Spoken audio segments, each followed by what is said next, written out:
Hello everybody and welcome back once again here to IndySportsCrew.com and my Monday night reaction. And I know it's been a while. We've had some technical difficulties here in the Indy Sports Crew studios and a little bit of scheduling issues. Been a little bit lacking on the website. Getting back to it this week. Yesterday had the college football blog back up. This week the Monday night reaction is back, and we have a couple different things we need to discuss as far as the Colts go here in the Monday night reaction. First of all, it's going to be half reaction, half preview, as the Colts won on Thursday night, so we're a couple days removed from their victory at Tennessee and big Thursday night football action on the NFL Network. Colts beat the Titans 30-27, another comeback win for the Colts. They get down early, they're down 14. It doesn't look good in the first half, as they do not play very well in the first half, but in the second 30 minutes, put it together, got another victory.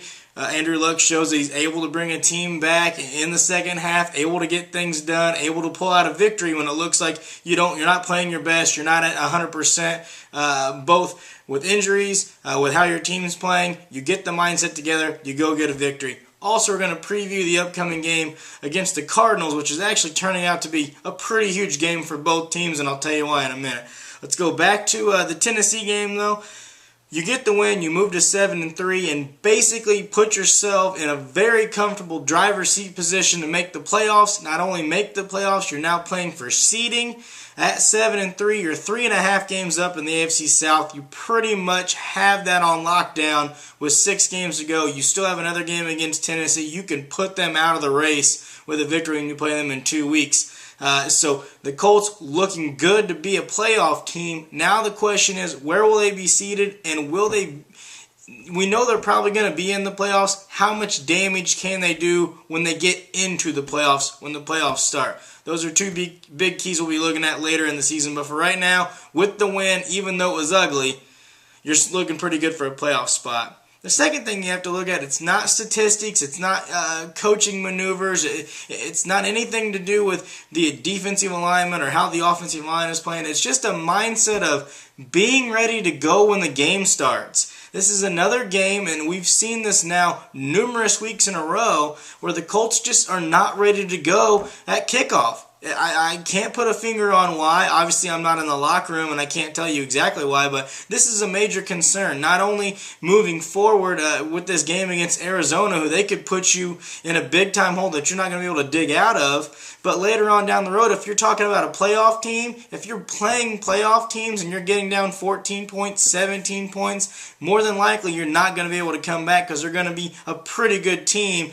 and you're just not going to be able to dig out of that hole, climb yourself out of that hole, I guess I should say. But this is a major concern. It took an unbelievable halftime speech from Andrew Luck down in Tennessee to get the team motivated and get back in gear to get that victory the other night. This is going to be a big key. You're on the road again this week after a couple days off. Let's see how they regroup, and let's see if the Colts are able to be ready at kickoff this time in the desert against a very good Cardinals team. Now let's talk about the Cardinals. We know Bruce Arians. He's the head coach of Arizona now. He had an unbelievable, successful year last year here with the Colts as offensive coordinator and interim head coach when Coach Pagano was out.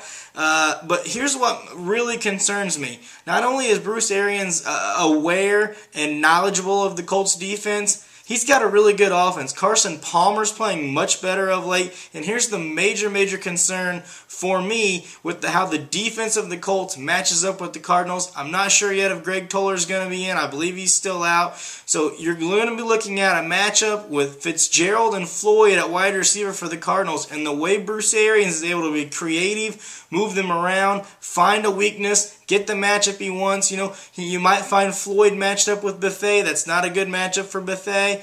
You might find Fitzgerald coming in motion, being lined up sometimes with a safety, maybe with a linebacker. It's just not the way he's going to be able to do this is a major concern. You can't get down early. You can't let Palmer get hot early, hit these wide receivers, be down 17 points, because you're not going to be able to come back against an Arizona team with a pretty consistent offense and a solid defense and very good special teams. You can't count on any turnovers there like you got in Tennessee to turn the momentum in your favor.